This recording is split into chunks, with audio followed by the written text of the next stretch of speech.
dipersembahkan oleh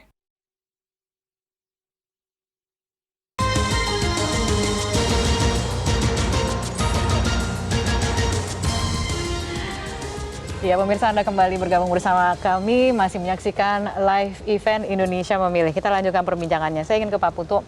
Ini kita ada 2 segmen terakhir, mari kita bicara untuk perbaikan ke depan, begitu ya. Dengan segala dinamika yang terjadi saat ini, masih akan kita terus pantau seperti apa perkembangannya.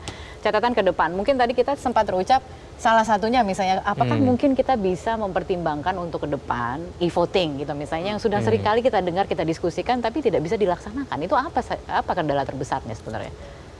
Di 2009 saya coba menghitung-hitung ya biaya e-voting segala macam dengan perangkat yang pada waktu kita bandingkan dengan Filipina, maka tembus itu sekitar angka 10 juta per titik itu. 10 juta per titik? Ya, ketika itu. Kemudian dikaitkan kemudian dengan biaya yang harus dikeluarkan, kemudian biaya pemeliharaan selama 5 tahun perlu gudang loh. Jadi dulu saja ketika ada kotak pemberian Jepang itu, kotak aluminium itu, maka uang negara yang harus dikeluarkan untuk menyewa gudang selama 5 tahun itu jauh lebih mahal daripada membuat kotak baru di situ.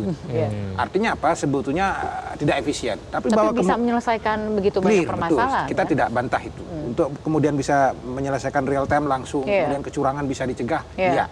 Tapi memang mungkin disparitas heterogenitas daerah demografi kita, geografi kita juga akan jadi soal, misalnya ketika bicara soal internet, kemampuan sumber daya manusia untuk mengelola itu, melaksanakan teknologi itu dan lain sebagainya. Panjanglah diskusinya. Tapi ketika bicara soal evaluasi, saya mulai dari penyelenggara dulu misalnya.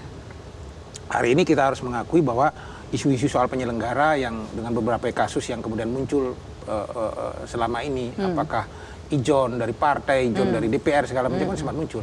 Maka hemat saya mungkin harus ada Mbak Nisa barangkali ke depan yang berani menggugat undang-undang pemilu ini ke Mahkamah Konstitusi. Saya mengusulkan penyelenggara pemilu itu jangan dipilih oleh DPR, karena DPR akan jadi peserta. Jadi kalau ada konflik kepentingan di situ. Jadi bayangan saya kalau ada lembaga NGO yang berani menggugat itu ke Mahkamah Konstitusi, pasal 22I asas kemandirian itu terganggu dengan proses seleksi yang melalui pemerintah dan DPR, itu mungkin ceritanya akan berbeda.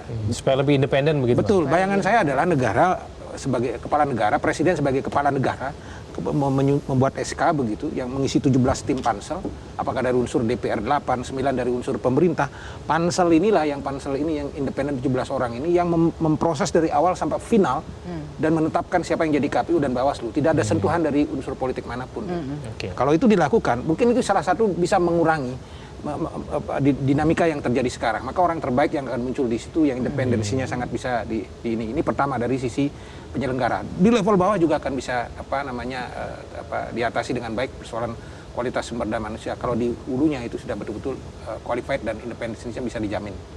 Yang mungkin kedua, saja kita punya waktu untuk sosialisasi misalnya DPD, DPRD, begitu calon-calonnya dan lain sebagainya. Kalau kemudian kita tidak selalu berkutat dengan sistem pemilihan yang begitu rumit gitu. Ya.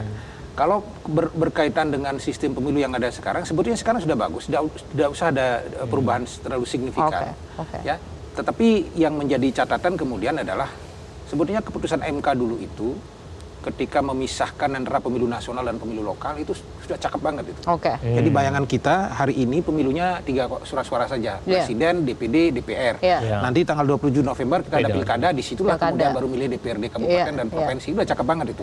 Tapi kan keputusan politik berbeda ketika di Komisi 2 dan kemudian menjadi undang-undang pemilu yang kita pakai sekarang. Kalau saja itu dilaksanakan, saya kira akan sedikit mengurangi seluruh persoalan kerumitan sekarang ini. Itu tadi buka surat suara. Termasuk juga potensi-potensi kecurangan yang mungkin terjadi begitu ya. Ini baru 2 saja, biar nanti Mbak Nisa juga bisa melanjutkan. Iya, makanya. Silakan Mbak Nini.